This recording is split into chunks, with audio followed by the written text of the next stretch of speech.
तो सीधा सीधा लिंक मैंने दिया है डिस्क्रिप्शन बॉक्स में। तो डिस्क्रिप्शन में जा करके सीधे सीधे आप इसके पीडीएफ को डाउनलोड कर सकते हैं। क्वेश्चन पेपर का पीडीएफ लिंक जो है मैंने डिस्क्रिप्शन बॉक्स में दे रखा है, उसको आप डाउनलोड कर सकते हैं। पीडीएफ आपके पास रहेगा तो आसानी रहती है आपको क्वेश्चंस को सॉल्व करने में। और दूसरी बात, अगर आपको आंसर पीडीएफ चाहिए तो आंसर पीडीएफ के लिए जो है हमारे व्हाट्सएप पे आप संपर्क कर सकते हैं। केवल मैसेज करें, कोई भी कॉल ना करें, अन्यथा नंबर आपका जो है ब्लॉकिंग हो जाएगा। यहाँ पे दिया गया है जो पहला पैसेज, इसको पढ़ना है केयरफुली और उसके बाद जो करेक्ट ऑप्शंस इससे क्वेश्चंस पूछे गए हैं उसके आंसर्स पे टिक लगाने हैं। तो यहाँ पर जो पहला क्वेश्चन है, गद्यांश दिया गया है। इस गद्य में क्या दिया गया है? This is a great lesson for all of us to learn that in all matters the two extremes are alike. यह हम सभी के लिए सीखने का एक बड़ा सबक है कि सभी मामलों में दो चरम सीमाएं, जो दो चरम होती है ना, वो एक जैसी होती है। एक्सट्रीम्स मतलब चरम और अलाइक मतलब एक जैसी। तो सभी मामलों में जो है दो एक्सट्रीम चरम, जो भी चरम होगी वो एक जैसी होती है। चरम मतलब जो सीमा होती है, तो निम्नतम सीमा हो या फिर उच्चतम सीमा हो, निम्नतम और उच्चतम जो है आपको एक जैसा ही रिजल्ट देंगी। देखो अभी पता चलेगा आपको कैसे। यहां पे देखिए, the extreme positive and the extreme negative are always similar. यानी कि अत्याधिक सकारात्मक और अत्याधिक नकारात्मक जो है वो कैसी होती है? हमेशा जो है समान होती हैं, सिमिलर होती हैं। When the vibrations of light are too slow, we do not see them. अगर जो लाइट होती है ना, जो हमारी प्रकाश होती है, अगर उसका कंपन बहुत धीरे है, उसमें वाइब्रेशन बहुत धीरे है, तो हम उसको देख नहीं सकते। Nor do we see them when they are too rapid.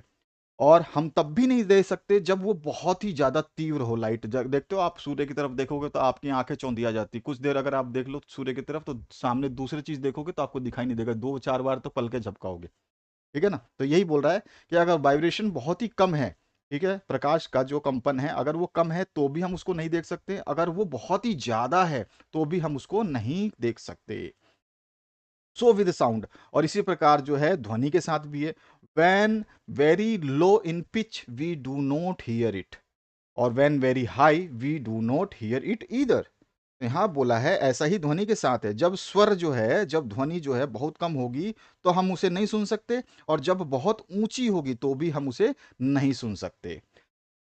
Of like nature is the difference between resistance and non resistance. प्रतिरोध और अप्रतिरोध के बीच प्रकृति का अंतर भी जो ऐसा ही है। One man does not resist because he is weak, lazy and can not. यहां पर जो है बोला जा रहा है कि एक आदमी इसलिए विरोध नहीं करता क्योंकि वो कमजोर है, आलसी है और वो नहीं कर सकता है।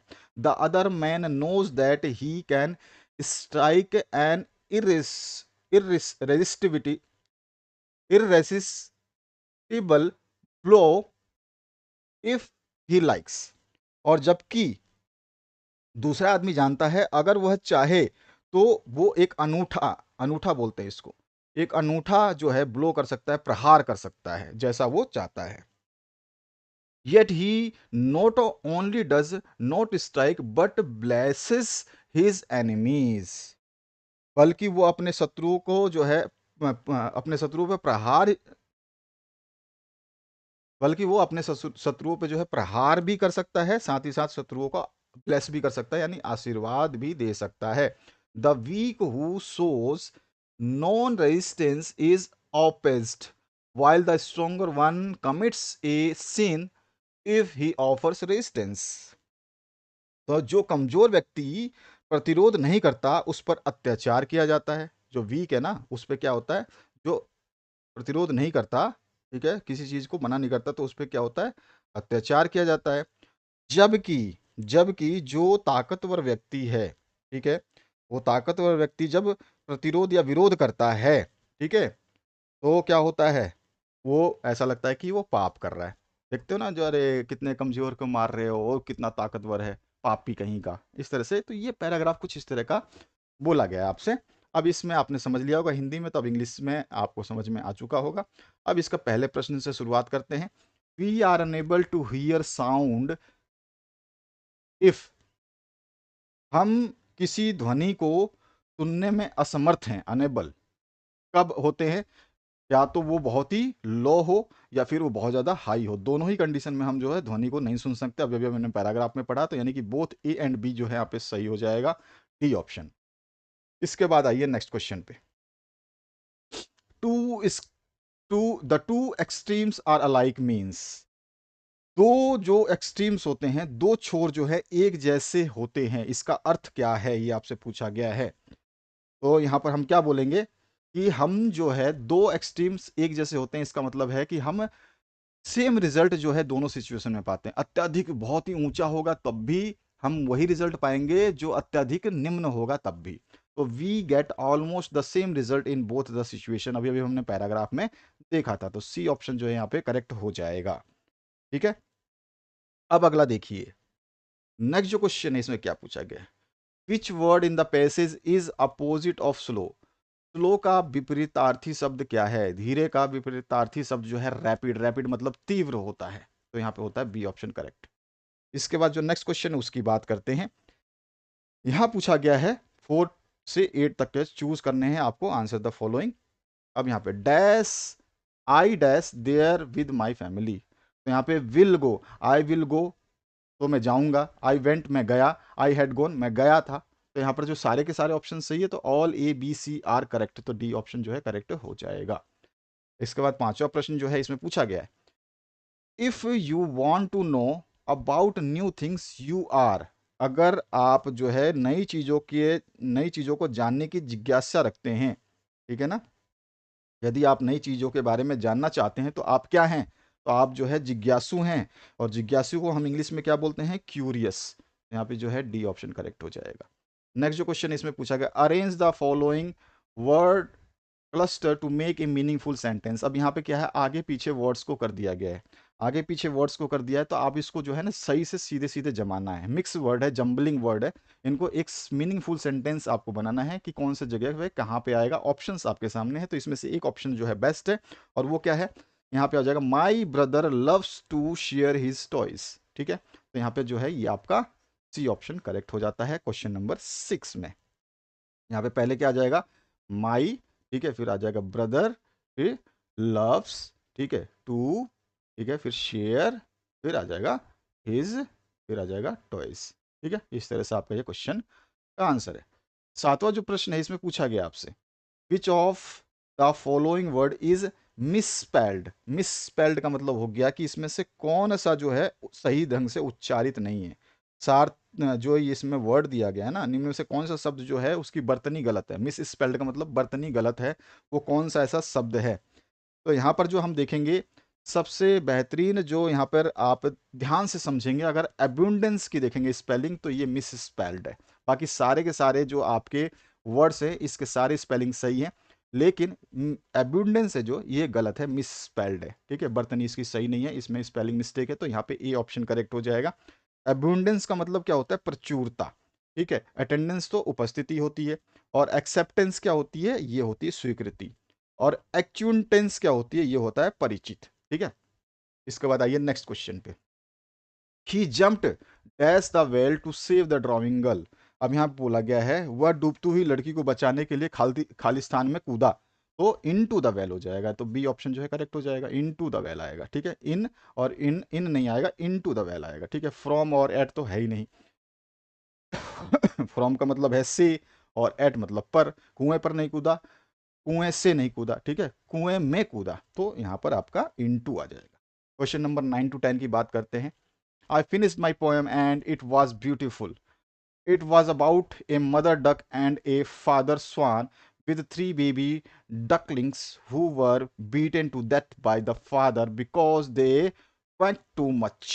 अब इस तरह का ये पैराग्राफ है, आपको याद आ गया होगा किजिंग वाला जो चैप्टर है वहां से लिया गया है।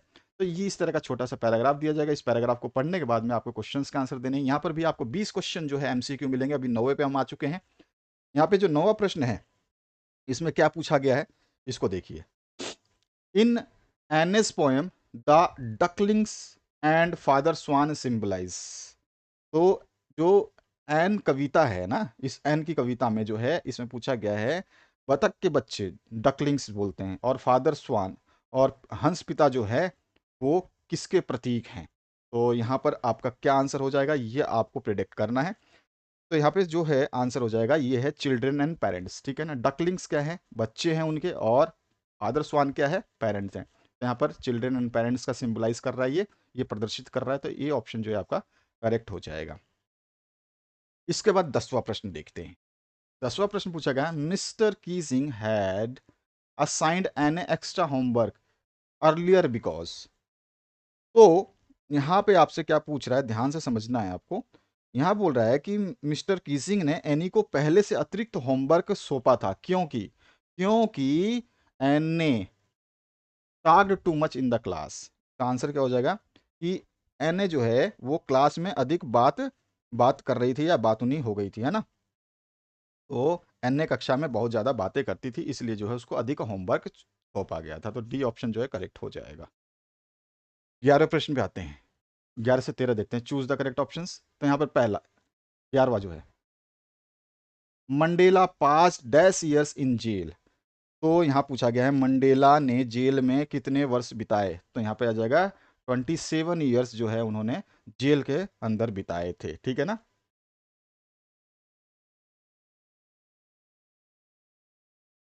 Mahseer is a dash found in Coorg. तो यहाँ पे पूछा गया है महासीर जो है कुर्ग में या गुर्ज में पाए जाने वाला एक खालिस्तान है। तो ये क्या है, ये आपको बताना है। महासीर क्या है, तो आप बिल्कुल सही समझ चुके हैं, a large fresh water fish, ठीक है।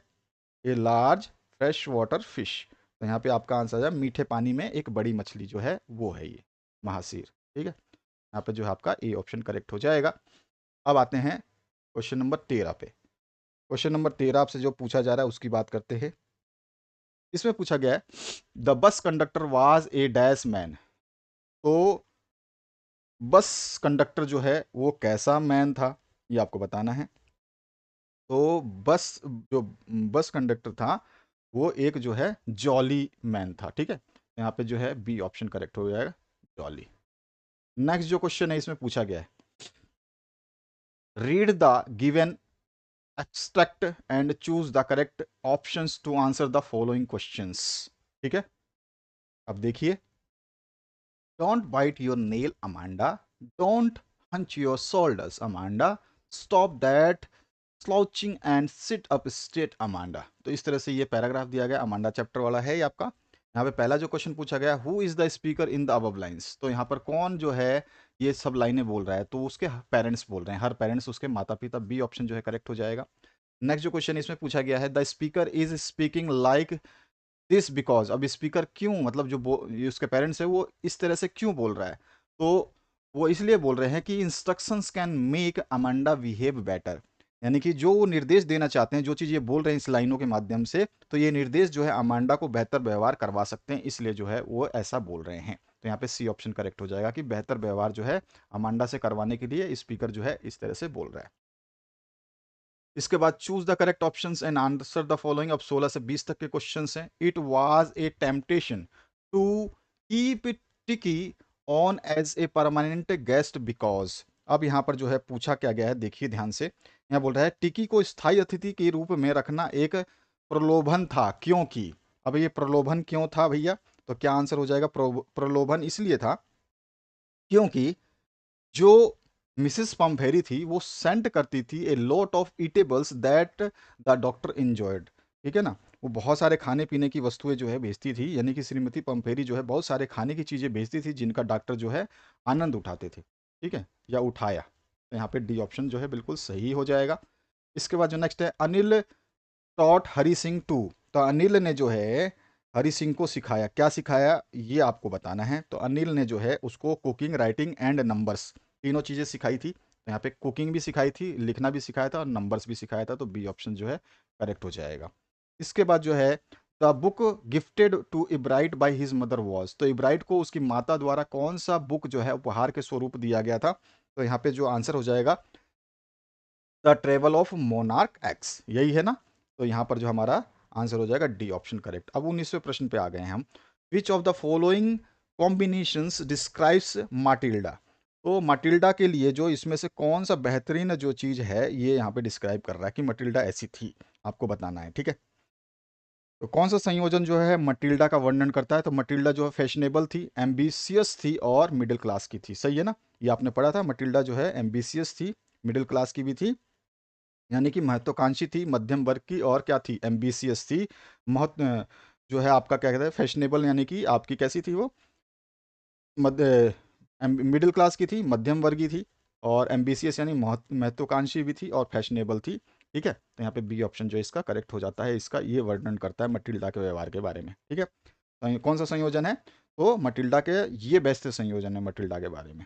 इसके बाद 20वां जो प्रश्न है, Bholi was sent to school because, तो भोली को स्कूल भेजा गया क्योंकि it was necessary for her marriage, क्योंकि यह उसकी शादी के लिए आवश्यक था। ठीक है, तो यहाँ पर जो है डी ऑप्शन करेक्ट हो जाएगा। तो इस तरह से आपने 20 एमसीक्यू देखे, इसी तरह से आपको इनको करना होगा। अब आते हैं हम पार्ट बी पे, वर्णनात्मक प्रश्नों की बात करेंगे। अब यहाँ पर पार्ट बी शुरू होता है, जो वर्णनात्मक प्रश्न है इनकी बातें करेंगे हम यहाँ पे। अब देखिए, When we enter New York Harbor, the first thing we see is the Statue of Liberty. बहुत अच्छा पैराग्राफ है और बहुत ही सुंदर पैराग्राफ है। मैं आपको इसको हिंदी में समझा देता हूँ ताकि आप लोगों को पैराग्राफ का मायने समझ में आए। मायने समझ में आ गया तो फिर आंसर्स आप दे सकते हैं। जब हम न्यूयॉर्क हार्बर मतलब बंदरगाह होता है, जब हम न्यूयॉर्क बंदरगाह में प्रवेश करते हैं तो सबसे पहले हम स्टेच्यू ऑफ लिबर्टी को देखते हैं। What impresses us the most is its size and magnificence. जो चीज हमें सबसे ज्यादा प्रभावित करती है वह है इसका आकार और भव्यता है। Have you ever wondered how it came to be there. क्या आपने कभी सोचा है कि यह वहां कैसे आया? The Statue of Liberty was a gift from the people of France to mark the 100 years anniversary of American independence. Statue of Liberty America की स्वतंत्रता की 100वीं वर्षगांठ के अवसर पर फ्रांस के लोगों की ओर से एक उपहार था। In 1869 sculptor Frederic Auguste Bartholdi began to plan his concept for the monument plan concept for the monument। तो 1869 में मूर्तिकार जो फेडरिक अगस्ते बार्थोल्डी जो थे, फेडरिक अगस्ते बार्थोल्डी जो थे, तो उन्होंने 1969 में स्मारक के लिए अपनी अवधारणा को मंजूरी दी थी। ठीक है, इस मोमेंट, अब यहाँ पर जो है बार्थोल्डी envisioned liberty as a strong and proud figure, one who personified not only the majestic Greek goddesses of the past but also the workmen and women of the present। बहुत इंपॉर्टेंट लाइन है क्योंकि यहाँ से question बनने वाला है। तो यहाँ वो बार्थोल्डी ने लिबर्टी की कल्पना जो है एक मजबूत गौरवान्वित व्यक्ति के रूप में की। ठीक है, व्यक्ति के रूप में की जो न केवल अतीत की राजसी, ठीक है, न जो अतीत की राजसी, जो न केवल अतीत की राजसी ग्रीक देवी देवताओं, बल्कि वर्तमान, अतीत तो ये हो गया, बल्कि में वर्तमान में कामकाजी पुरुषों और महिलाओं का प्रतिनिधित्व करती थीं। Finally, in 1884, the New York was finished and Liberty was packed into 214 carats and sent to New York। और अंततः यह आखिरकार 1884 में काम खत्म हुआ। इस स्टैच्यू ऑफ लिबर्टी को फ्रांस के द्वारा बनाया जा रहा था ना ये, तो अंततः 1884 में ये काम खत्म हुआ और स्टैच्यू ऑफ लिबर्टी को जो है 214 बक्सों में पैक करके न्यूयॉर्क के शहर भेजा गया, न्यूयॉर्क जो अमेरिका में है। But there was a problem, लेकिन जो है वहां पे एक समस्या थी। While the French has raise a lot of fund to build the statue, जब फ्रांस इस स्टैच्यू को, ठीक है, इस प्रतिमा को बनाने के लिए जब पैसे इकट्ठा कर रहा था, तब की उसने बता दिया कि हम न्यूयॉर्क को भेजेंगे ये चीज। New York has not secured the fund to build its foundation, लेकिन न्यूयॉर्क ने इस मूर्ति को खड़ा करने के लिए जो है पैसे नहीं इकट्ठे किए थे। It was not until A New York newspaper it was not until a new York news paper implored people for donations that money became available। अब क्या हुआ कि यहाँ पर जो है न्यूयॉर्क जब, ऐसा तब तक नहीं हुआ, इट वॉज नोट अनटिल, तो ये तब तक नहीं हुआ जब तक न्यूयॉर्क के न्यूज़पेपर ने, न्यूयॉर्क का न्यूज़पेपर क्या नाम था उसका, न्यूयॉर्क न्यूज़पेपर था, ठीक है। तो ये ऐसा तब तक नहीं हुआ जब तक न्यूयॉर्क के न्यूज़पेपर या अखबार ने लोगों से जो है दान, डोनेशन, लोगों से दान के लिए आग्रह, इम्प्लोर्ड मतलब रिक्वेस्ट करना, आग्रह करना, आग्रह नहीं किया, तब तक ऐसा नहीं हुआ। जब इसने न्यूज़पेपर में आग्रह किया लोगों से कि भाई हमें स्टैचू ऑफ लिबर्टी को स्थापित करना, उसके लिए पैसे चाहिए, तो न्यूयॉर्क के लोगों ने जो है फंड अवेलेबल कराया। फाइनली 28 अक्टूबर 1886, देखो 84 में ये भेज दिया गया था न्यूयॉर्क में, और 86 में जो है इसको खड़ा किया गया था, जिसको हम देखते हैं स्टैच्यू ऑफ लिबर्टी को। तो 2 साल उनको फंड जुटाने में लगा अमेरिकन, और फिर 1886 में जब इसको उन्होंने लगा दिया तो स्टैच्यू ऑफ लिबर्टी का जो है सेलिब्रेशन मनाया गया, ठीक है। अब जो है यहाँ पर पहला क्वेश्चन 2 नंबर का जो लिखित प्रश्न है, whom does the statue of liberty represent। तो यहाँ पर स्टैच्यू ऑफ लिबर्टी किसका प्रतिनिधित्व करती है, अभी अभी मैंने बताया किसका प्रतिनिधित्व करती है, तो the statue of liberty represents the majestic Greek goddesses of past and also the working man and the woman of the present।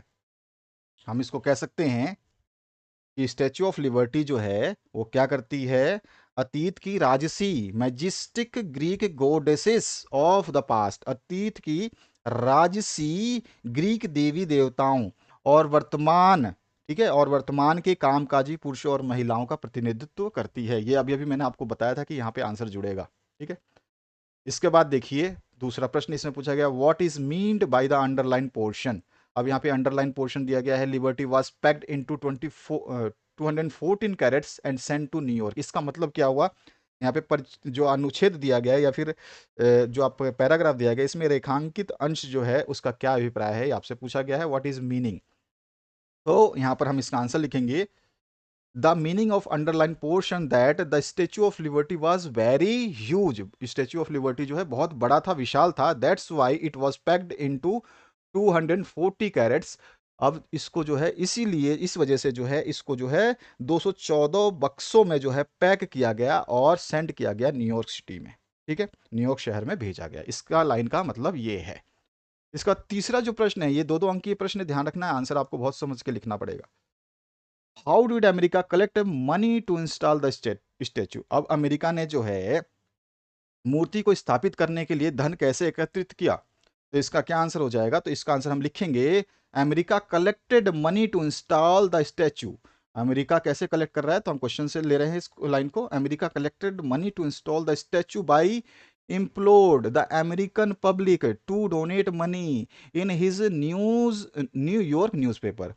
तो अमेरिका ने अपने समाचार पत्र न्यूयॉर्क, ठीक है, अमेरिका ने अपने समाचार पत्र न्यूयॉर्क में अमेरिकी जनता से धन दान करने का अनुरोध किया, ठीक है, रिक्वेस्ट किया, अनुरोध किया, इम्प्लोर, ठीक है, अनुरोध किया, अनुरोध करके जो है मूर्ति स्थापित करने के लिए धन इकट्ठा किया, ठीक है। तो ये इसका आंसर हो गया।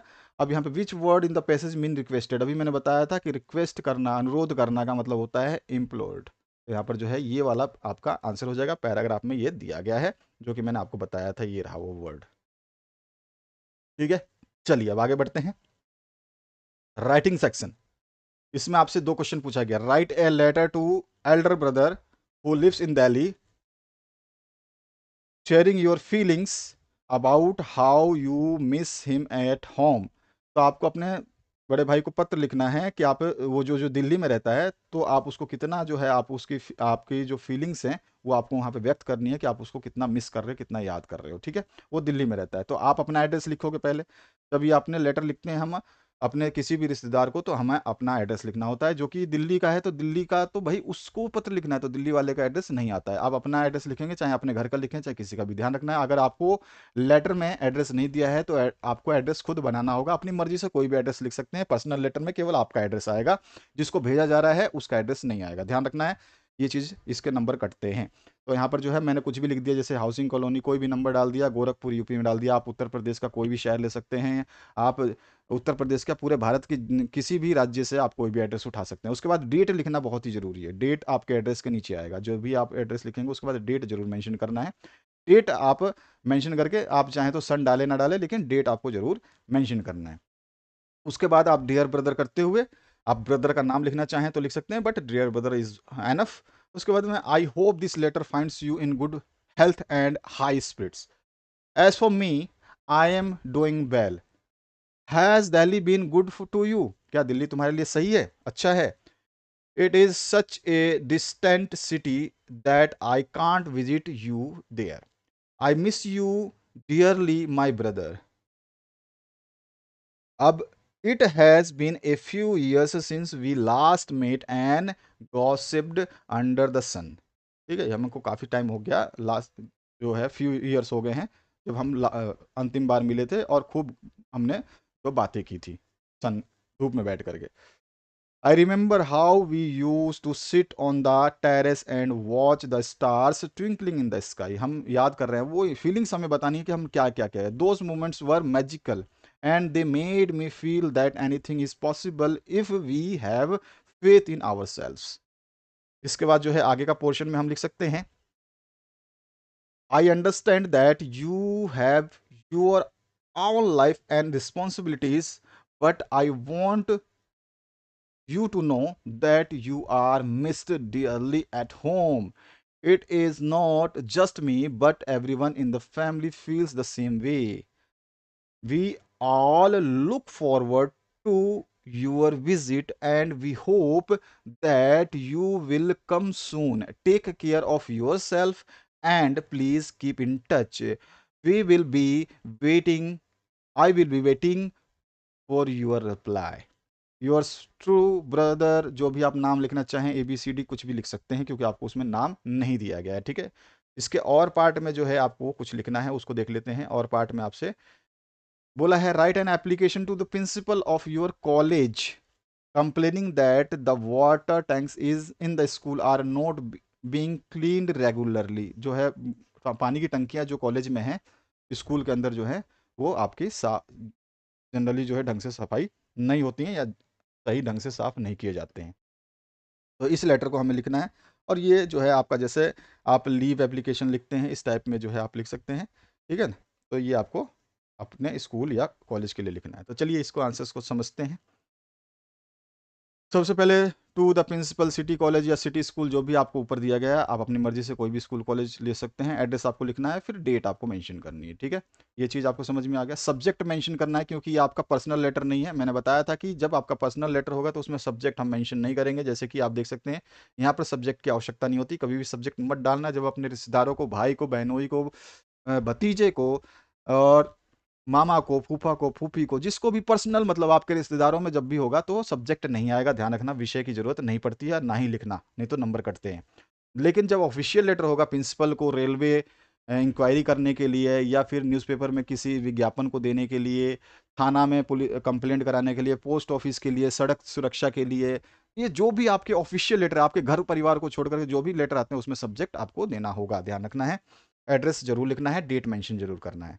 डियर सर, मैम, जो भी आप यूज़ करना चाहते हैं, एक आपको यूज़ कर लेना है। I want to say that the water tanks in our college is not cleaned regularly, as the result many students are falling ill because of uncleaned water।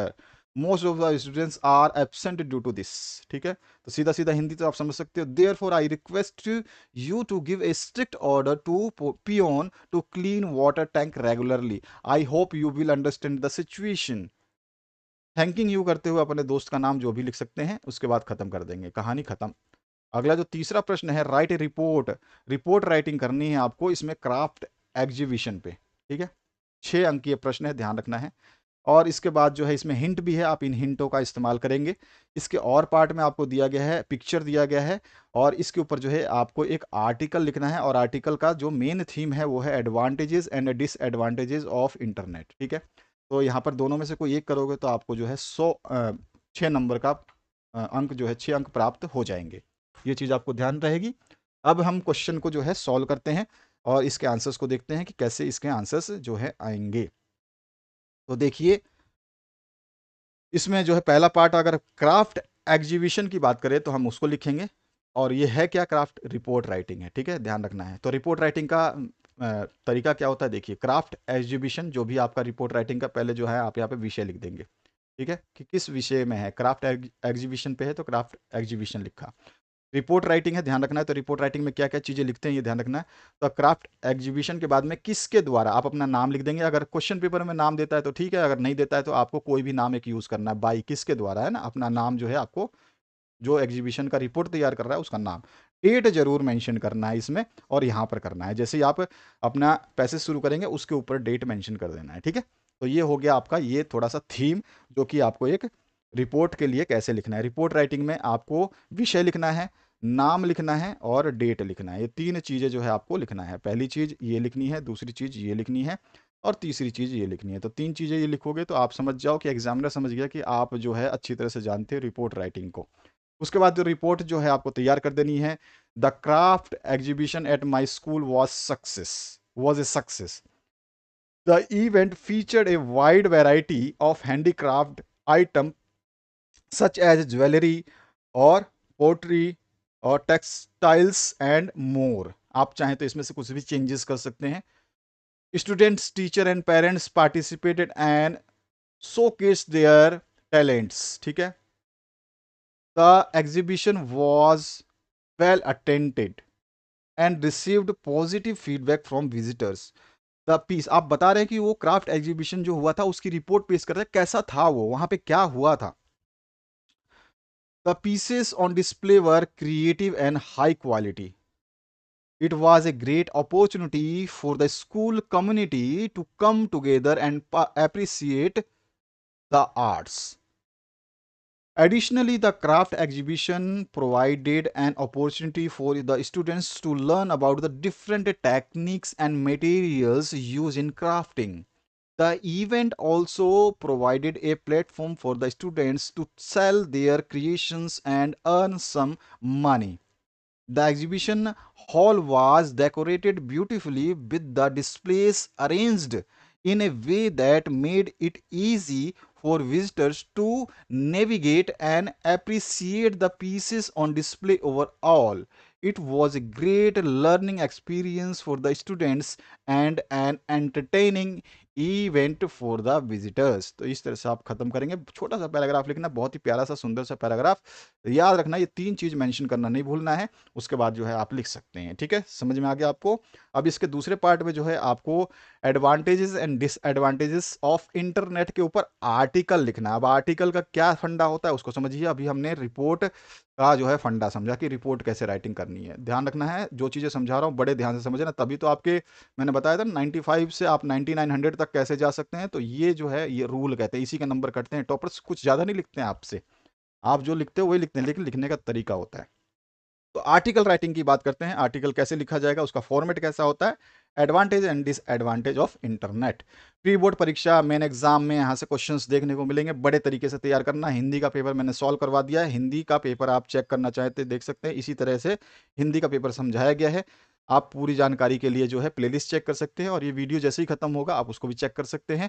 साथ ही साथ जो है 3D एनिमेशन के द्वारा जो है यूरोप में राष्ट्रवाद का उदय और भारत में राष्ट्रवाद, ये दो चैप्टर जो है सामाजिक विज्ञान के आपके करवा दिए गए हैं, जिनको आप देखने के बाद एक बार अगर आपने वो वीडियो देख ली, जैसे ये वीडियो खत्म होगा तो आपको थंबनेल दिखाई देगा इसी स्क्रीन पे, आप उसको टच करके उन वीडियोस को देख सकते हैं। और जैसे ही आप उसको देखेंगे तो आपको ये विश्वास हो जाएगा कि एसएसटी इतनी बुरी चीज़ नहीं है जितनी हम समझते हैं, ठीक है। एसएसटी से प्यार हो जाएगा, आपको बोलेगा यार एसएसटी से अच्छा विषय तो मेरे को कुछ लगता ही नहीं है, क्योंकि वो दो वीडियोस इस बात का गवाही देंगे आपको। आगे बढ़ते हैं और हमारा जो है यहाँ बात करेंगे। अभी हमने देखो रिपोर्ट राइटिंग कर ली, अभी हमें जो करना है वो आर्टिकल राइटिंग करना है। आर्टिकल में क्या होता है ध्यान रखिएगा, यहाँ पर हमने तीन चीजें मेंशन करी थी कि आपका विषय क्या है रिपोर्ट राइटिंग का, किसके द्वारा वो रिपोर्ट राइटिंग तैयार की गई है, और डेट है। लेकिन आर्टिकल राइटिंग में आपको ये सब नहीं करना, आपको दो चीजें केवल लिखनी है। एक मेन विषय क्या है, ठीक है, advantage and disadvantage of internet, और किसके द्वारा जो है ये आर्टिकल लिखा जा रहा है, ठीक है। इसमें डेट मेंशन नहीं करना, इसमें दो चीजें आएंगी, ये समझ में आ रहा है आपको। इसमें डेट, आर्टिकल में डेट नहीं होगा, रिपोर्ट में डेट होगा। रिपोर्ट में डेट होगा, आर्टिकल में डेट नहीं होगा। अब समझ में आ गया। अब जो है हमें इसके एडवांटेज डिसएडवांटेजेस सब कुछ बताना है। तो सबसे पहले हम इंटरनेट के बारे में थोड़ा सा बता देंगे, इंटरनेट क्या होता है। तो the internet is a massive network of computers, servers and mobile devices where you may find any information. It is a free and open source resource for learning new topics. The internet is used in a variety of ways by people without a solid internet connection. The modern world is almost immobilized. We are discussing the both the positive and the negative aspect of the internet here. ठीक है, full stop कर देंगे। अब यहां पर जो है हम क्या करने वाले हैं, देखिए एडवांटेजेस पहले बता देंगे कि एडवांटेज क्या क्या है भैया। तो एडवांटेज की बात करते हैं। तो एडवांटेज में हम लिख देंगे द मोस्ट सिग्निफिकेंट एडवांटेज। आप चाहे तो एक दो लाइन कम कर सकते हैं, आपको ऐसा नहीं है कि रटना है रटना है, आपको पहले तो पूरा याद करना है। उसमें से जो लाइनें आपको थोड़ी सी ऐसी लगती है कि मेरे माइंड में सेट नहीं हो रहा, तो उन लाइनों को हर जगह पे बताऊंगा मैं, हर क्वेश्चन के आंसर में यही आपको करना है। जो लाइन आपको, जो आपके बुक के क्वेश्चंस को छोड़ करके जो आपके लाइंस हैं, इनमें से आप एक आधा कम कर सकते हैं। जिसके आपको स्पेलिंग याद नहीं होती या वो लाइन याद नहीं होती तो आप उनको छोड़ सकते हैं। ऐसा जरूरी नहीं है कि डिटो आप लिखो। ठीक है, समझ में आ गया, आपको पूरे नंबर मिलेंगे, कुछ भी दिक्कत नहीं होती है। तो एडवांटेज की बात करें तो एडवांटेज में आप लिख देंगे the most significant advantage of the internet is communication. यानी कि आपस में जो संप्रेषण होता है, हम एक दूसरे से बातचीत कर लेते हैं इंटरनेट के द्वारा, तो ये सबसे बड़ा एडवांटेज है। Because good communication allows people to extend their businesses and reach a large audience. अब देखते हो फ्लिपकार्ट, अमेजोन, ये सारे जो भी वेबसाइट्स हैं, ये आपको कम्युनिकेट कर रहे हैं। भले ही वो बात नहीं कर रहे हैं, अपने ऐड को दिखा रहे हैं आपसे, मतलब वो इंटरेक्ट कर रहे हैं आपसे, कम्युनिकेट कर रहे हैं कि भाई हमारी चीज़ खरीदो। वो बोल नहीं रहे कि खरीद लो खरीद लो, वो दिखा रहे हैं कि भाई हमारी चीज़ ऐसा है, इसका ये फायदा है, ये इसकी बेहतर क्वालिटी है, इतने पैसे में कम में दूंगा मैं मार्केट से। तो ये इंटरनेट के द्वारा ही हो पाया है। तो ये जो है उनके जितने भी ग्राहक हैं उनको रीच पहुंचाने के लिए जो है ये बहुत अच्छा चीज़ है। समझ में आ रहा होगा आपको इंग्लिश तो अच्छी तरीके से। आगे बढ़ते हैं।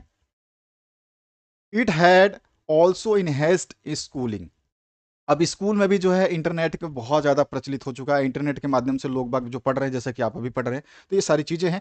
People can take classes from the comfort of their own homes. अपने घर से ही जो है आप क्लासेस ले सकते हैं। Even a teacher can prepare his lessons and upload it to the internet where he can share it with his pupils. जो शिष्य होते हैं, शिष्य बोलते हैं इनको, ठीक है, and they can access it from any internet connected device in the world. ठीक है, तो जो है टीचर जो है अपना प्रिपेयर कर सकता है, लेसन्स को प्लान करके जो है उसको अपलोड कर देगा इंटरनेट के द्वारा और शेयर कर देगा। जो उनके शिष्य हैं उनके उन पे उनकी लिंक दे सकता है, कैसे भी आपको शेयर कर देगा, बता देगा कि इस जगह पे आपको मिल जाएगी। फिर जो है बच्चे, जो पीपल शिष्य जो है वो कहीं भी इंटरनेट के द्वारा कनेक्टेड हैं पूरे वर्ल्ड में, पूरे संसार में, तो उस चीज़ को एक्सेस कर सकते हैं, पढ़ सकते हैं, देख सकते हैं। ये एडवांटेज है। डिसएडवांटेजेस की बात करते हैं। एडवांटेजेस हम तीन चार लिख दिए, इसी में मिक्स मिक्स करके आप चाहें तो पॉइंट भी बना सकते हो, लेकिन पैराग्राफ लिखेंगे तो बेहतरीन होगा। डिसएडवांटेजेस क्या क्या हो सकते हैं, देखिए। Cyber bullying and trolling each other are two negative aspect of the internet. Cyber bullying जो होती है आप जानते ही हो, और ट्रोलिंग करते हैं लोग बाग जो इंटरनेट पे झूठी खबरें फैलाते हैं, किसी को ट्रोल करते हैं, किसी के लिए गलत बोलते हैं। और साइबर बुलिंग तो आप समझ ही जाते हो, साइबर बुलिंग का मतलब क्या हो गया कि आपका जो है फ्रॉड वगैरह हो जाती है। तो ये जो है इंटरनेट की जो है एक बहुत बड़ी जो है दो बुराइयां मानी जाती है। There are occasions where the victims commit suicide as a result of cyber bullying. और इसकी वजह से तो बहुत सारे लोग जो है कमिट कर लेते हैं सुसाइड्स। ठीक है, that's how we figure out how big the situation is. और हम इससे अंदाजा लगा सकते हैं कि ये कितनी बड़ी समस्या है। As a result we must avoid all forms of digital bullying. तो हम जो है हमें क्या करना चाहिए, अवॉइड करना चाहिए इस टाइप के बुलिंग को। और your personal information could be compromised at any time. That is why if you are going to use it as a vital object you must have sufficient cyber security। यानी कि आपकी कोई भी जो personal information है, चाहे bank details हो, आपका नाम हो, आधार कार्ड, आपकी फोटो हो, डिटेल्स हो, जो भी है, वो कभी भी मतलब कैन एनी टाइम जो है या आपका कॉम्प्रोमाइज कर सकता है, यानी कि ले सकता है, ठीक है। और इसीलिए जो बोला जा रहा है कि जब आप इसको बुरी तरह से इस्तेमाल करते हैं इंटरनेट को, तो आपको मतलब बुरी तरह का मतलब बहुत ज़्यादा इस्तेमाल करते हैं, जिस पे आप हमेशा एक्टिव रहते हैं, तो आपके पास सुफिशियंट साइबर सिक्योरिटी, एंटीवायरस वगैरह जो भी आपके एंटी थेफ्ट जो है होते हैं सिस्टम, उसका उसकी समझ आपको होनी चाहिए। It is best not to play online games excessively and to avoid any addictive websites. और ये बेस्ट ये रहेगा कि आप जो है ऑनलाइन गेम्स जो है बहुत ज़्यादा अधिकतर खेलते हैं, तो बिल्कुल ही बंद कर दीजिए, कम खेलिए, या मैं कहूँगा कि ऑनलाइन गेमिंग से तो दूर ही रहिए, ठीक है। ये बहुत ही बेकार फंडा है, आपकी पूरी डिटेल चली जाती है। और अवॉइड करिए जो भी एडिक्टिव वेबसाइट्स हैं जिन पर आपको लत लगी हुई है, उस वेबसाइट को देखने के अलावा जो है आपको चैन नहीं आती, नींद नहीं आती, तो इस टाइप की वेबसाइट्स को जो है देखने से पहले सोचिए समझिए और ना देखें तो सबसे बेहतरीन होगा। तो ये डिसएडवांटेजेस है, इस तरह से पैराग्राफ जो है आपको इसकी लिखनी थी। जिस आर्टिकल की बात कर रहे हैं हम, रिपोर्ट राइटिंग आपको मैंने अलग बताया और आर्टिकल आपको अलग बताया। आर्टिकल में डेट नहीं आएगा, रिपोर्ट राइटिंग में डेट आएगा, आपका नाम आएगा, किसके द्वारा रिपोर्टिंग की जा रही है और उसका विषय क्या है रिपोर्टिंग का। आर्टिकल में केवल विषय आएगा और किसके द्वारा जो है आर्टिकल प्रस्तुत किया जा रहा है उसका नाम आएगा, डेट नहीं आएगा, ठीक है। चलो आगे बढ़ते हैं नेक्स्ट क्वेश्चन की तरफ, जिसमें ग्रामर सेक्शन आता है। यहाँ पर जो है change into indirect speech, the boy said to the teacher please give me 1 days leave. तो यहाँ पर जो हो जाएगा आपको इसको इनडायरेक्ट में, द बॉय रिक्वेस्टेड, जो टीचर से तो रिक्वेस्ट ही करेगा, तो the boy requested to the teacher to give him, me का क्या हो जाएगा, हिम 1 डेज लीव, ठीक है। इसके बाद जो नेक्स्ट क्वेश्चन है उसकी बात करते हैं। Change the following into passive voice. Who taught you English, तो इसका पैसिव हो जाएगा by whom was English taught to you. Next जो क्वेश्चन है पंक्चुएट करना है। अब यहाँ पे जो आपके हैं, यहाँ पे कॉमा कहाँ लगेगा, इन्वर्टेड कॉमा कहाँ लगेगा, फुल स्टॉप, या फिर जो आपका क्वेश्चन मार्क है वो कहाँ कहाँ क्या लगेगा, ये आपको बताना है। तो ही रोट, यहाँ पर जो है ही रोट, फिर देखो कॉमा, फिर इन्वर्टेड कॉमा, आई कॉन्ट, यहाँ पे कांट में देखो CANT कॉमा नहीं लगाए होते, यहाँ पे कॉमा लगा दिया, आई कांट, ठीक है। और आई जो है आपका स्मॉल है, आई आपका कैपिटल हो जाएगा।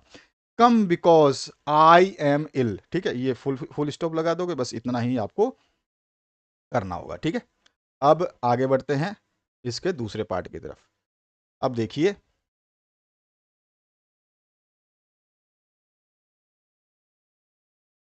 इन्वर्टेड कॉमा क्लोज कर दोगे, फुल स्टॉप लगा दोगे। अच्छा, translate the following into English. कल सुबह मैं पुस्तक कल सुबह मैं पुस्तकालय जाना चाहता था। यस्टरडे, कल की बात हो रही है, तो यस्टरडे मॉर्निंग, कल सुबह की बात हो रही है, यस्टरडे मॉर्निंग व्हेन, जब, है ना, कल सुबह मैं पुस्तकालय जाना चाहता था। Yesterday morning when I wanted to go to the library, ठीक है, उसी समय मेरा एक मित्र मुझसे मिलने आ गया।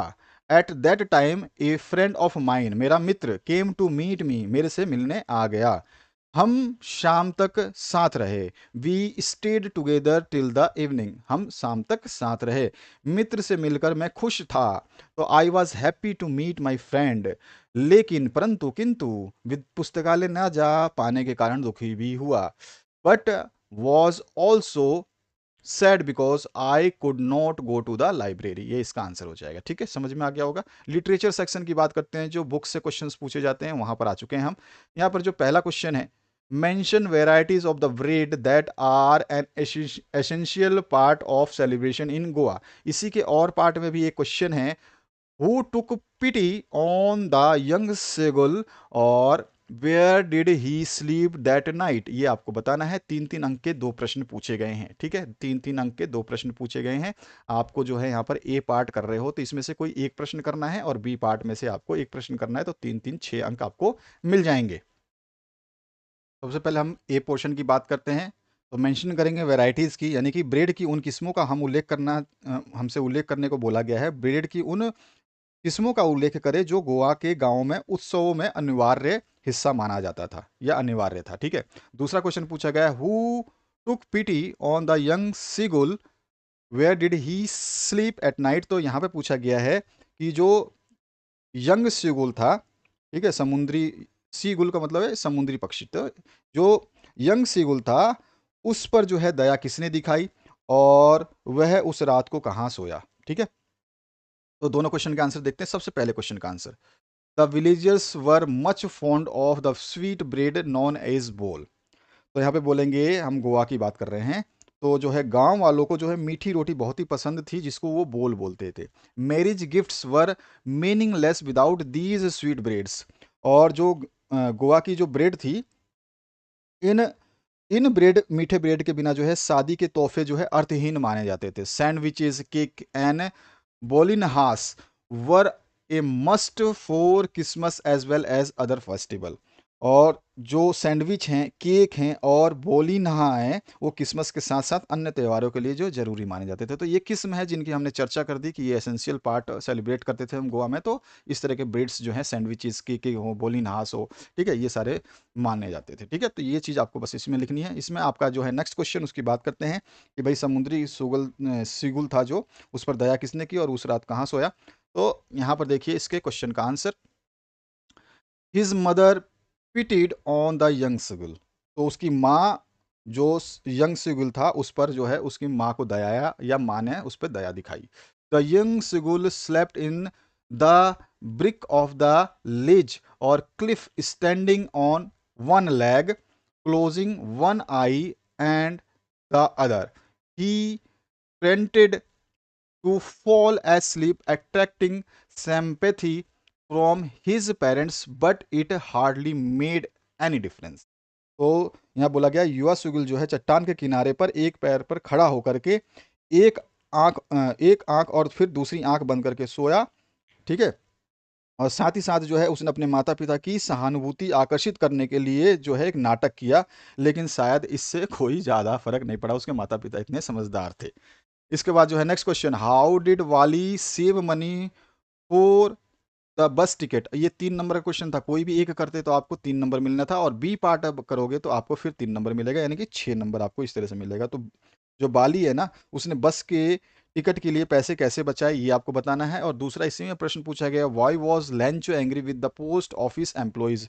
और जो लेंचो है डाकघर के कर्मचारियों से क्यों नाराज था। दोनों क्वेश्चन में से किसी एक का आंसर दोगे 3 नंबर मिल जाएगा। सबसे पहले हम बात करते हैं वाली ने पैसे कैसे बचाए। Valli had economically saved whatever stray coins came her way. तो बाली ने आर्थिक रूप से अपने रास्ते में, उसको जो भी, रास्ते का मतलब हो कि जब भी उसको मिलता था तो उन सिक्कों को जो है बचाया। सी resisted every temptation to buy peppermints, toys, balloons, and ride on merry-go-round at the village fair, so fair to save money for her bus journey.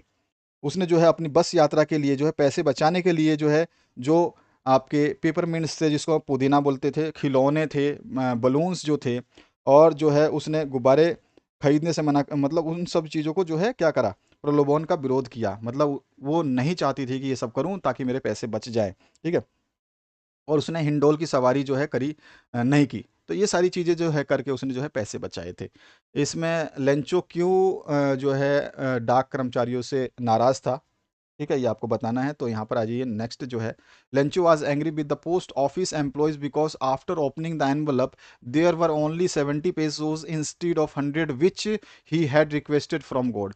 अब लेंचो कर्मचारियों पर इसलिए क्रोधित था या नाराज था क्योंकि जब उसने एनवलप को खोला तो उसमें केवल 70 पैसेस थे, 70 पैसेस थे, जबकि उसने 100 पैसेस की डिमांड की थी, रिक्वेस्ट की थी गॉड से।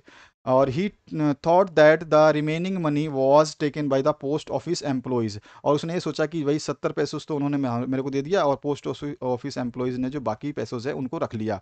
As he believed that the God could never make a mistake और no turn down his request. और जो है उसको विश्वास था, क्योंकि उसका मानना था, वो इसलिए सोचता था ना कि एम्प्लॉयज़ ने पैसे रख लिए, क्योंकि उसका विश्वास था कि गॉड जो है, वो भगवान जो है, वो कभी भी गलती नहीं कर सकता, और ना ही वो उसके अनुरोध को जो है ठुकरा सकता है। ठीक है, तो इसलिए जो है उसमें नाराज था। उसके बाद छठा क्वेश्चन देखिए, इसमें 4 अंक का प्रश्न आएगा। 60 वर्ड्स की है सीमा, कोई दिक्कत नहीं है उसकी तो सीमा। इसमें ए पार्ट जो है इसको आपको करना है, क्योंकि इसमें कोई एनी वन की बात हो रहा है, एनी वन करना है। ठीक है, तो यहाँ पे what lesson did Kisa Gotami learn in the end, Kisa Gotami ने जो है अंत में कौन सा जो है पाठ सीखा, ठीक है, या सबक सीखा।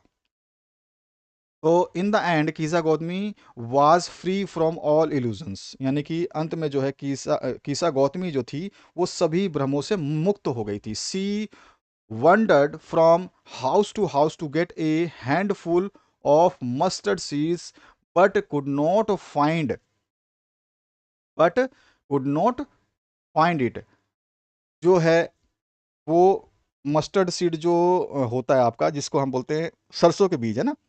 तो एक मुट्ठी सरसों के बीज को पाने के लिए वो घर घर भटकती रही, लेकिन उसको वो सरसों नहीं मिला। She realise the universal truth that all mortals are destined to die sooner और लेटर। और उसे जो है इस सार्वभौमिक सत्य, यानी कि यूनिवर्सल ट्रुथ जिसको बोलते हैं, सार्वभौमिक सत्य का एहसास हुआ कि जो सभी मॉर्टल्स हैं, यानी कि प्राणी जो है, वो देर सवेर मृत्यु उनकी निश्चित ही होगी। देर सवेर जो है उनकी मृत्यु निश्चित ही होगी, इस बात से जो है वो परिचित हो गई। और डेथ स्पेयर्स नन, यानी कि मृत्यु जो है किसी को नहीं छोड़ती। हर lamentation and grieving can't bring her dead son alive। और जो है उसका विलाप और शोक और पश्चाताप जो भी बोलिए आप, वो उसके बच्चे को जीवित नहीं कर सकते, उसके पुत्र को जीवित नहीं कर सकता, ठीक है। There was no family in which no son daughter और parent had not ever died.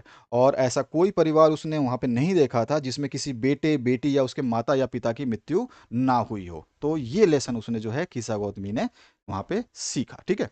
अब how did Mandela's idea of freedom change with age and experience. अब यहाँ पे पूछा गया मंडेला की स्वतंत्रता का जो है, स्वतंत्रता का जो विचार है ना, Mandela's idea of freedom, Mandela के स्वतंत्रता का विचार उम्र और अनुभव के साथ कैसे बदला। तो हम यहाँ पे लिख देंगे आंसर इसका, देखिए कैसे लिखेंगे। As a boy Mandela did not have a hunger for freedom because he thought that he was born free. एक बच्चे के रूप में, लड़के के रूप में जो है मंडेला को आज़ादी की भूख नहीं थी, क्योंकि उसे लगता था कि वह आज़ाद ही पैदा हुआ है। He believes that as long as he obeyed his father and abided by customs of his tribe, he was free in every possible manner। उसका मानना था कि जब तक वो अपने पिता की आज्ञा का पालन करता है या करते हैं और अपने कबीले की रीति रिवाजों का पालन करते हैं, तब तक जो है वो संभव तरीके से या पूर्ण तरीके से जो है क्या है, आज़ाद है। He had certain needs as a teenager and certain needs as young man। अब जो है क्या है कि एक किशोर के रूप में, यानी कि एक युवा के रूप में जो है उनकी कुछ आवश्यकताएं थी, और साथ ही साथ जो है वो एक जो है बच्चे के रूप में जो है उनकी कुछ और आवश्यकताएं थी।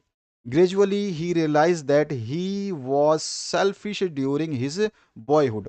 अब उसको जो है एहसास हुआ, मंडेला को एहसास होता है कि धीरे धीरे उसको एहसास होता है कि वो बचपन में जो है स्वार्थी था।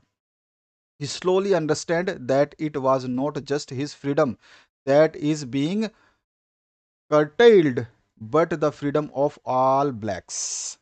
और जल्द ही जो है उसको एहसास क्या हुआ, धीरे धीरे वो समझता है कि सिर्फ उसकी ये जो है उसकी स्वतंत्रता नहीं है जो कम की जा रही है, बल्कि सभी अश्वेत जो है उनकी स्वतंत्रता भी कम की जा रही है। It is after attaining this understanding that he develops A hunger for the freedom of his people.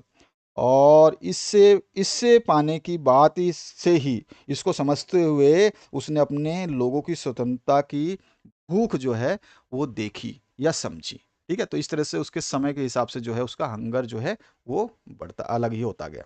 इसके बाद जो है mention a few differences between A tiger in जू एंड टाइगर इन जंगल। अब आपको चिड़ियाघर के बाग और जंगल के बाग में जो है कुछ अंतर जो है आप बताना चाहें तो वो आपसे पूछा गया है। इसके बाद इसमें और पार्ट भी पूछा गया, राइट 4 लाइन्स ऑफ पोएम। तो आपको जो है 4 लाइनें लिखनी है अपने पोएम की, ठीक है। और पोएम लिखते समय आपको ये ध्यान देना है कि वो जो है इस क्वेश्चन पेपर में ना आई हो। तो सबसे पहली चीज़ मैं आपको जो चीज़ बताना चाहूँगा उसको ध्यान दे ले। जब पोएम आपको लिखनी है, ये वाला क्वेश्चन जब करना है, तो आपको कम से कम 3 पोएम आपको याद रखनी है। 3 पोएम आपको याद रखनी है, क्योंकि 2 पोएम तो क्वेश्चन पेपर में आएगा ही आएगा। पोएम समझ रहे हैं? अभी देखिए आपको समझा देता हूँ।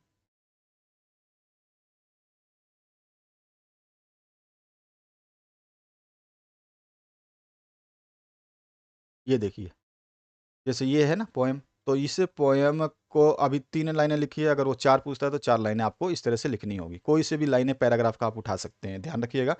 तो आपको कम से कम 3 पोएम आपको याद करनी है, चाहे एक ही पोएम की 4-3 पैराग्राफ याद कर लीजिए, तो उन पैराग्राफ को आपको याद करना है, ठीक है? अब जो है उन पैराग्राफ को याद करने के बाद जो है आपको दिक्कत नहीं होगी, आप आसानी से जो है सारे के सारे पोएम्स लिख सकते हैं। तो ये चीज़ आपको थोड़ा सा ध्यान रखना है। नेक्स्ट जो पार्ट है हम उसको डिस्कस करते हैं, इसके पहले क्वेश्चन को। तो यहाँ पर जो आपसे पूछा गया उसकी बात कर लेते हैं। मंडेला की हमने बात कर ली।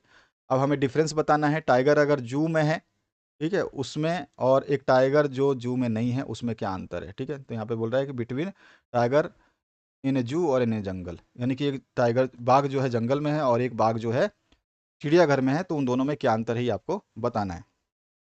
तो चलिए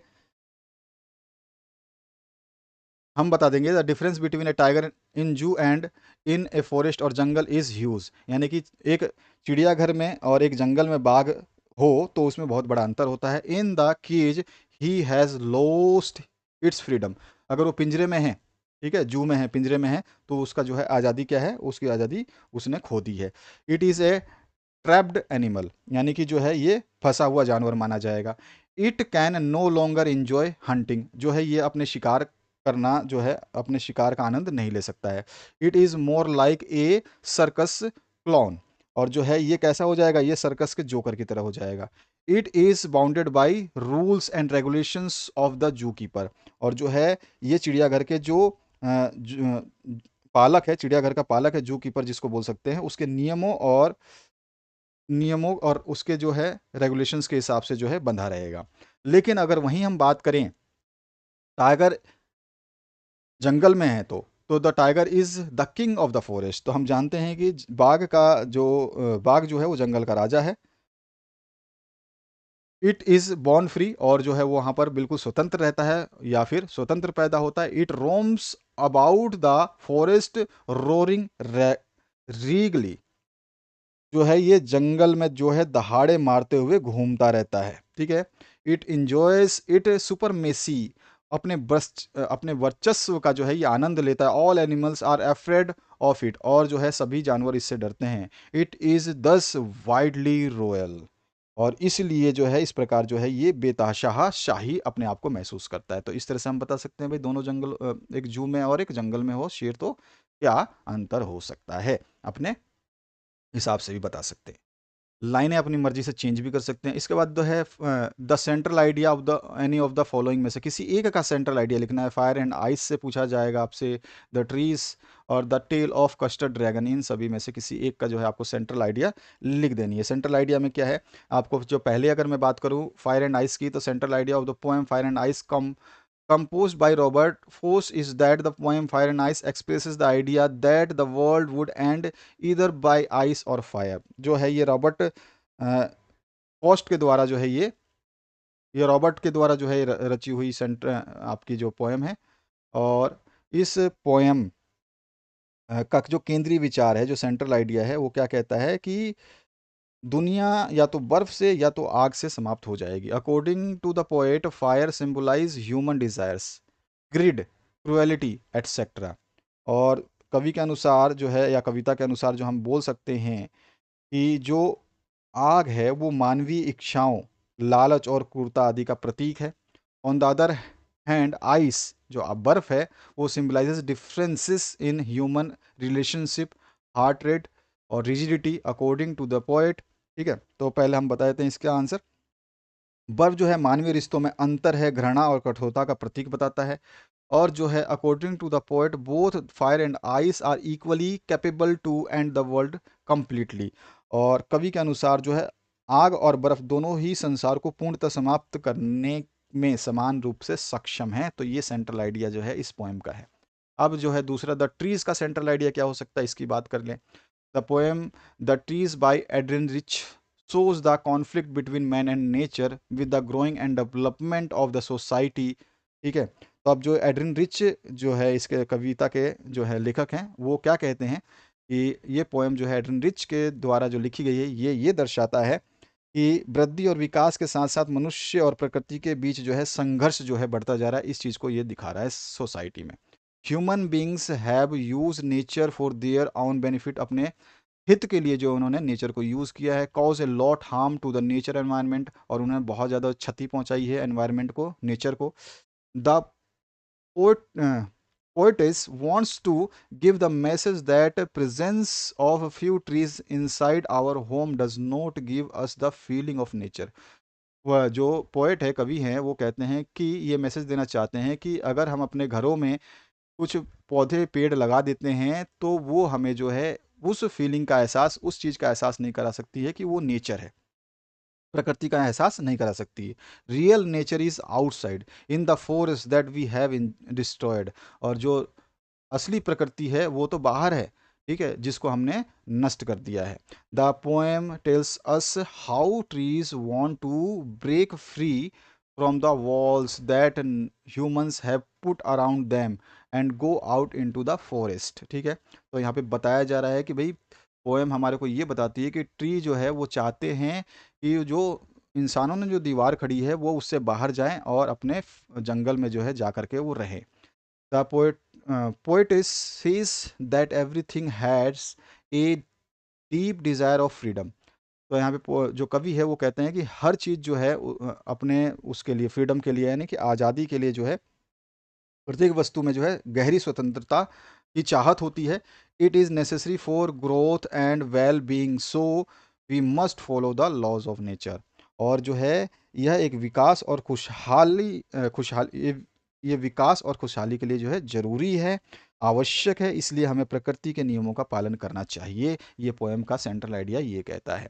अगला जो सेंट्रल आइडिया है वो है आपका जो पूछा गया है the tale of custard dragon, उसकी बारे। The poem is written by Ogdes Nash। The central idea of this poem shows that everything created, whether small or big, has its specific important। जो है ये सेंट्रल आइडिया कविता जो है ऑगडेन नेश द्वारा लिखी गई है, और ये कविता का केंद्रीय विचार ये दर्शाता है कि जो भी चीज़ है, चाहे वो छोटी हो या बड़ी हो, अपना विशिष्ट महत्व रखती है। Usually we underestimate talented persons, but they prove themselves by their wits and right actions। और जब हम कभी भी किसी प्रतिभाशाली व्यक्ति को कम आंकते हैं तो वो जो है अपनी बुद्धि बुद्धि और अपने कार्यों से जो है खुद को साबित करते हैं। We should never look down upon others, जो है हमें दूसरों को जो है हमें कम नहीं आंकना चाहिए, या जो है हमें कभी दूसरे को जो है हे दृष्टि से या नीच दृष्टि से नहीं देखना चाहिए। Moreover right and timely actions are always beneficial, और जो है इसके अलावा सही समय पर जो किए गए कार्य हमेशा जो है फ़ायदेमंद होते हैं। In other words, A stitch in time saves nine is also nucleus of the poem. अब इसमें बोल रहा है कि दूसरे शब्दों में समय की एक जो होती है सिलाई जो है वो 9 के बराबर मानी जाती है। समय का जो सिखाया हुआ जो है ना, वो 9 को बचाती है। जो समय है उसका उपयोग करोगे तो आपको जो है वो बहुत ज़्यादा अच्छा परिणाम देगी। It also the nucleus of the poem, ये जो है कविता का केंद्र भी है। न्यूक्लियस मतलब केंद्र होता है, ठीक है। अब यहाँ पे 9वां प्रश्न जो है, what did the doctor do to cure Tricki. Tricki को ठीक करने के लिए डॉक्टर ने क्या किया था, तो भैया द हैरियट जो डॉक्टर थे, not give tricky any medicine for extra nourishment send by the Mrs Pumphrey. Mrs Pumphrey ने जो भी टिक्की के लिए अतिरिक्त पोषण के लिए कोई चीज़ दवा भेजी थी, चाहे खाने के लिए भेजा था, वो कुछ भी नहीं दिया। He did not give he did not give tricky any extra nourishment such as eggs wine brandy etcetera.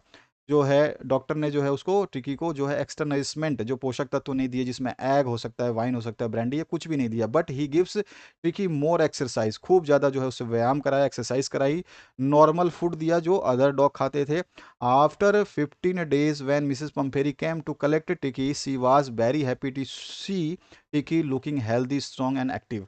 और जो है जब 15 दिन बाद में टिकी आई, उसको टिकी को मिसेस पम्फेरी आई टिकी को लेने के लिए, तो वो बहुत ज़्यादा खुश थी कि टिकी जो है वो हेल्दी भी दिखाई दे रहा है, स्ट्रॉन्गर भी दिखाई दे रहा है, और बहुत ही ज़्यादा जो है वो क्या दिखाई दे रहा है, सक्रिय यानी कि एक्टिव भी दिखाई दे रहा है। अब इसके बाद जो है अगला प्रश्न जो है उसमें क्या पूछा गया आपसे, What did Giffen wants to prove? Could he do that? तो Griffin the scientist had carried out experiment after experiment to prove that a drug can make the human body invisible. जो गिफिन था वो ये साबित करना चाहता था कि भैया जो ये कोई भी ड्रग है ना, अपने एक्सपेरिमेंट के द्वारा, कि कोई भी ड्रग जो है वो इंसान को क्या बना सकती है, अदृश्य, गायब कर सकती है, ठीक है ना। वैज्ञानिक गिफिन जो है एक के बाद एक प्रयोग करके ये साबित करना चाहता था, या उसने ये साबित कर दिया कि एक दवा जो है मानव शरीर को जो है अदृश्य बना सकती है, और वह ऐसा करने में जो है वो सफल भी रहा। Could he do that? Yes, तो he was successful in doing so that. ठीक है। इसके बाद 10वां प्रश्न जो है उसकी बात करते हैं। Answer any of the following in 60 words. What could have happened if Matilda had not lost the necklace? तो यह पूछ रहा है यदि मटिल्डा ने हार नहीं खोया होता तो क्या हो सकता था। तो यहाँ पर जो है इफ मटिल्डा, यहाँ पे ए कर देना, ठीक है, ये ए हो जाएगा। Loisel had not lost the necklace in necklace जो आपका चैप्टर है, she would have continued to think of herself as a victim of fate and heroism elicited from her character by the need to pay for the replacement necklace would never have developed। अब यहाँ पे बोला गया है कि अगर मतलब Matilda लोजिल ने अगर नेकलेस नहीं खोई होती नेकलेस चैप्टर में, तो क्या होता कि वह खुद को जो है भाग्य का शिकार मानती, भाग्य का शिकार मानती रहती, ठीक है ना। और जो है वो हार के भुगतान की आवश्यकता जो है उसके चरित्र में, जो अब उसको जो है हार का भुगतान करना था, तो उसके चरित्र में जो परिवर्तन आया, ठीक है ना, जो वीरता का भाव जो है वो विकसित हुआ, वो कभी भी नहीं हो सकता था। हीरोइज्म जो है नहीं आ पा सकता उसके कैरेक्टर में, वो चीज़ उत्पन्न नहीं हो पाती अगर वो हार नहीं खोया होता, तो ये सब चीज़ विकसित नहीं होती। यह हार खोना जो है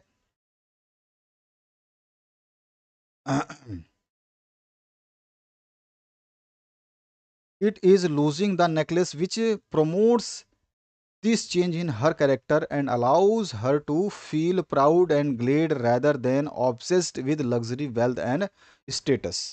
और इसी हार खोना ही, जो ये हार खोना ही उसके चरित्र में इस बदलाव को जो है प्रेरित करता है। और उसकी विलासिता, वो मतलब वो विलासिता चाहती थी कि मतलब बहुत ऐशो आराम हो, विलासिता धन की स्थिति के बजाय जो है बहुत ज़्यादा धन चाहती थी, तो विलासिता और धन को छोड़ करके जो है उसको, उसने जो है खुशी को महसूस किया, गर्व को महसूस किया, इन सब चीज़ों को जो है उन्होंने उसने अपनाया, देखा, समझा। इसके बाद जो है next question, suppose you are Bholi and now you are a teacher, write about your family, childhood and parent present life. मान लीजिए कि आप भोली हैं और आप जो है अब एक शिक्षक हैं, अपने परिवार, अपने बचपन और अपने वर्तमान जीवन के बारे में कुछ लिखिए, ठीक है। तो Bholi as a teacher will work on her students to motivate and encourage her students. तो एक शिक्षिका के रूप में भोली अपने छात्र को प्रेरित और प्रोत्साहित करने के लिए काम करेंगी। और इन माई फैमिली, अब भोली अपनी फैमिली को भी बताएगी, in my family my father Ramlal was a nambardar. मेरे परिवार में मेरे पिता जो है नंबरदार थे। और my father had 3 sons and 4 daughters. और मेरे पिताजी के जो है 3 बेटे और 4 बेटियां थी। I was the youngest of all, और उनमें से सबसे मैं छोटी थी। My father was always worry about me, मेरे पिता जो है हमेशा मेरे लिए चिंतित रहते थे। ये अब मतलब हम फैमिली के बारे में बता सकते हैं। My childhood and personal life was simple, मेरा बचपन और निजी जीवन जो है वो सरल था, बट सेंसिटिव, लेकिन जो है संवेदनशील भी था। Unfortunately I suffered from A head injury, दुर्भाग्यवश जो है मेरे बचपन में चोट लग गई थी, ठीक है, और मुझे जो है चेचक, स्मॉल पॉक्स जो है हो गया था। I couldn't speak till I was 5, और जब मतलब मैं 5 साल की उम्र तक तो बोल भी नहीं सकती थी। My present life is now a as I dreamed, मेरा वर्तमान जीवन अब वैसा है जैसा मैंने सपना देखा था। I stand against social injustice, और मैं सामाजिक अन्याय के खिलाफ जो है खड़ी हुई। That was appreciated by my parents, जिसका जो है मेरे माता पिता ने सराहना की। It is the time to explore myself, और यह खुद को जो है तराशने का अब समय है, विकसित करने का समय है। ये सब आप लाइनें लिख सकते हैं। ये बेस्ट आंसर मैंने आपको दे दिया। तो आशा करता हूँ आप जो थंबनेल आ रही हैं इनको चेक कर सकते हैं। प्लेलिस्ट ऑलरेडी अवेलेबल है, सारे विषय के कंप्लीट सॉल्यूशंस अवेलेबल है मात्र इसी चैनल पे। तो आप उन सभी को देख करके अपने आप को बेहतरीन प्रिपेयर कर सकते हैं। सारे सेट्स अवेलेबल करा रहा हूँ। Thank you very much, have a good day.